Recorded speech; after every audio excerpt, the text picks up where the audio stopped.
ബഹിരാകാശത്ത് സൂര്യപ്രകാശത്തിന് 100°C കൂടുതൽ ചൂടുണ്ട്. ജലം തിളയ്ക്കുന്ന ചൂട്. ധമനിയുടെ രക്തം ഈ ചൂടിൽ തിളച്ചുമറിയും.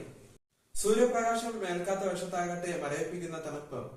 കൂടാതെ മാരക സൗരവികിരണങ്ങളായ എക്സ്റേ, ഗാമാറേ തുടങ്ങിയവ മർമ്മത്തെയും കണ്ണുകളെയും കരിച്ചു കളയും.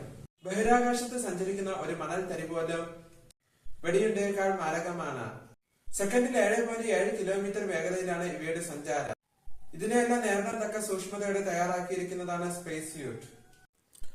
ബഹിരാകാശ സഞ്ചാരിയെ ഭാരമില്ലാത്ത അവസ്ഥയിൽ ഒറ്റയ്ക്ക് നടക്കാൻ സഹായിക്കുന്നത് MMU 24 നൈട്രജൻ റോക്കറ്റുകൾ ആണ് ഇതിൽ പ്രധാനം. ഇരു കൈകളോടൊപ്പമുള്ള നിയന്ത്രണ ലിവറുകൾ പ്രവർത്തിപ്പിച്ച് സഞ്ചാരിക്ക് റോക്കറ്റുകളെ പ്രവർത്തിപ്പിക്കാം.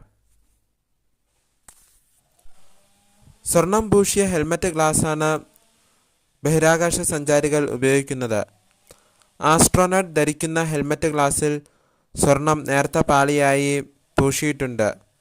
ആപത്കരമായ സൗരവികിരണങ്ങളെ അരിച്ചു മാറ്റാനാണ് സ്വർണം പൂശിയ ഹെൽമറ്റ് ഗ്ലാസ് ഉപയോഗിക്കുന്നത്.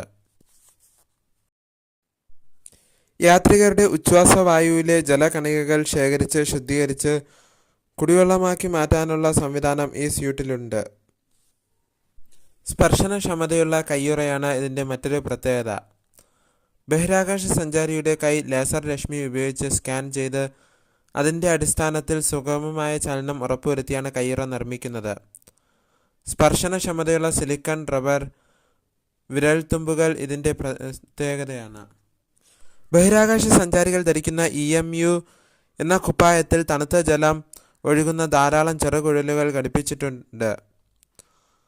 താപനില ക്രമീകരിക്കാനാണ് ബഹിരാകാശത്ത് അപകടകരമായി സഞ്ചരിക്കുന്ന ശിലാശലകങ്ങൾ, പൊടിപടലങ്ങൾ, കഠിനമായ സൂര്യതാപം എന്നിവയിൽ നിന്നെല്ലാം ബഹിരാകാശ യാത്രികനെ സംരക്ഷിക്കുന്നതും ഈ സ്യൂട്ടാണ്.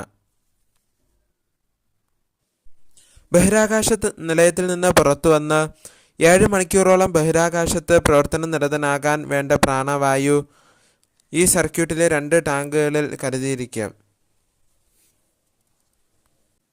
Liquid oxygen 0.5 കിലോഗ്രാമാണ് കരുതിയിരിക്കുന്നത്.